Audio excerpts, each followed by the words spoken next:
I'm Georgia Lieneman and welcome to Friday 5 at 5. Premier Gladys Berejiklian has announced a $2 million upgrade of the Central Coast Conservatorium of Music. The Premier visited the con on Monday with Arts Minister Don Harwin, Member for Terrigal Adam Crouch and Taylor Martin. The funds will be used to upgrade existing facilities, seating and learning spaces, acquire new instruments and to fund planning for a 500 to 600 seat acoustic performance hall. The Premier said she hoped the upgraded con would attract young people to think big in terms of musical study. Oh look, it's so important for us as part of the Gosford, well actually it's part of the Central Coast revitalisation, because when I spoke to Peter and some of the other people here at the Conservatorium, we know that kids from all across the coast come here to learn, to be inspired, as do teachers, and to have a facility like this that will service the entire coast is great news. We know that not everybody's parents or not every family can travel those really long distances to get the best facilities they can when it comes to music, but to have the Conservatorium get an extra lease of life through this. It's a beautiful building, wonderful historic significance. The acoustics are great, but to be able to give this facelift, to have the money in the bank to be able to take the next step is just such a huge boost for the local area. I've always seen the con as kind of the beating heart of a performing arts facility, and that's the critical thing. So once we get our con and we get that established, you can actually build that around it. You can create a sense of community. We actually just don't want a kind of a pop-up 1,000-seat space. What use is that to anyone? What we actually need is a facility that's used 18 hours a day, that has kids getting off the bus, coming to music, that has visiting ensembles, that has visiting orchestras, that has people moving in and out all the time, that has rooms that community arts groups can use to meet. That's really what we wanted for this, and what we've worked really closely with Anthony on many plans to actually think about and actually develop. The $2 million pledge for the Conservatorium is part of a broader commitment of $12 million made by the state government back in 2015 for the development of a regional performing arts centre. The funds were to be matched dollar for dollar by both the federal government and the council. In speaking to the media this week, the Premier said the state was still waiting for a proposal for the larger RPAC project and encouraged the council to hop to it. Every community around New South Wales deserves its fair share of arts and culture funding, and if Central Coast Council come up with a realistic proposal, then obviously we'll consider it. We made that commitment. But at the moment, that's not what they're looking at, as I understand. They've put it on the back burner and said they're only proceeding with the library. So we will really just have to wait until Central Coast Council makes up its mind. Is there a time frame on that? Is there a deadline?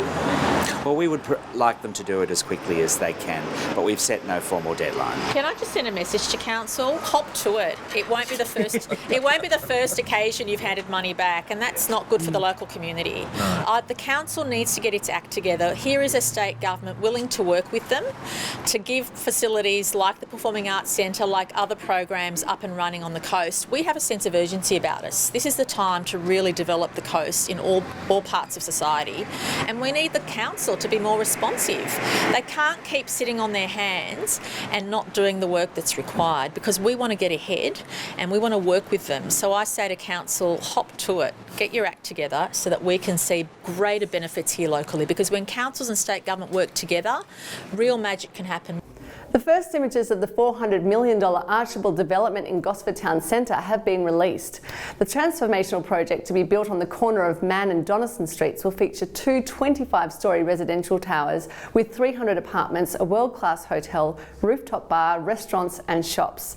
The development was initially approved in 2015 by the Hunter and Central Coast Joint Regional Planning Panel, and construction is expected to begin early next year.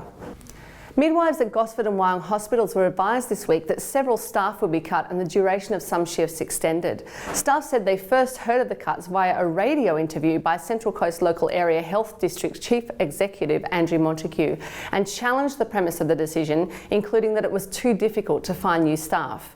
The New South Wales Nurses and Midwives Association said the government should be looking to expand the service, not contract it, with all data pointing to high levels of satisfaction and strong growth in demand. Out of 3,200 local births in the past year, almost 1 in 3 were delivered by the hospital's midwives. the group midwifery practice, they look after a third of the mums on the Central Coast. A third. That's a huge amount.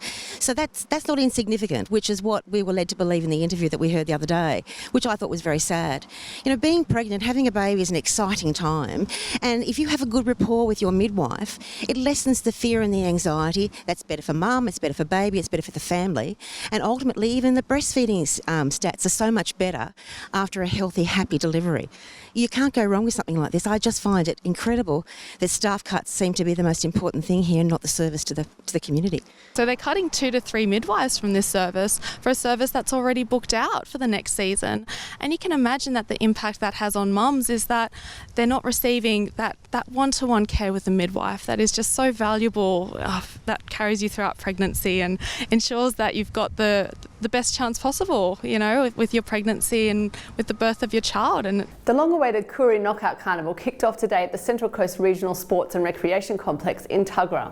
The carnival will see more than 150 teams playing over 4 days, watched live by over 400,000 fans. Last year's winners, the Newcastle All Blacks, gained the right to host this year's event and chose the Tuggerah complex because of its many high-quality fields, parking and outstanding facilities. Today saw the women and youth teams play, with the men's team knockout to commence over the weekend, culminating in the grand final on Monday.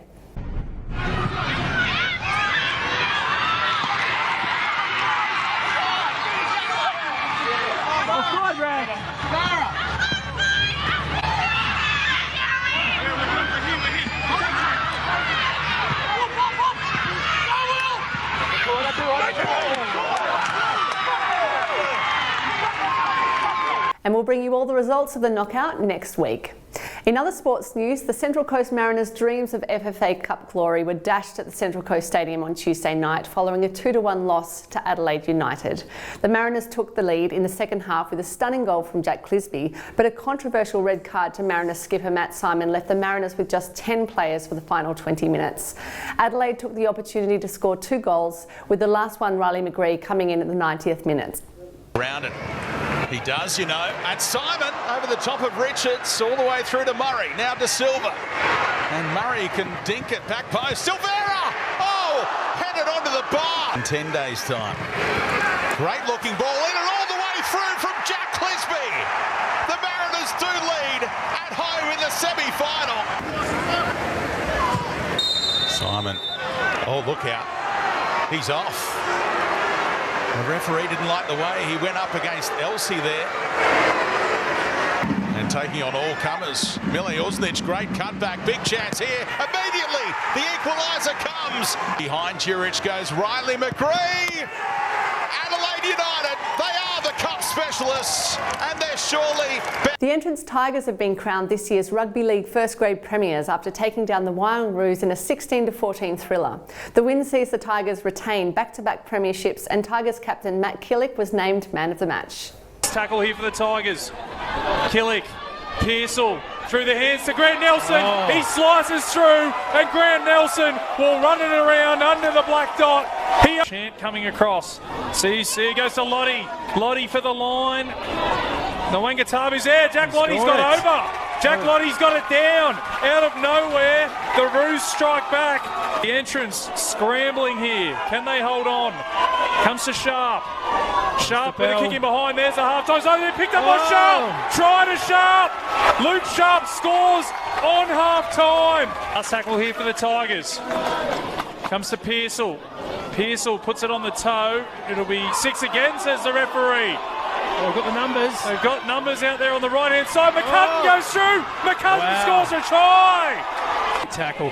They've got numbers down the short side. They go that way. Grant Nelson to Matt Nelson. Matt Nelson scores a try. Wow. Matt Nelson scores out wide, and the Entrants take the lead. That's all for this week. Thanks again for watching. Make sure you subscribe to our Coast Community News YouTube channel, and we look forward to seeing you next week for Friday's 5 at 5.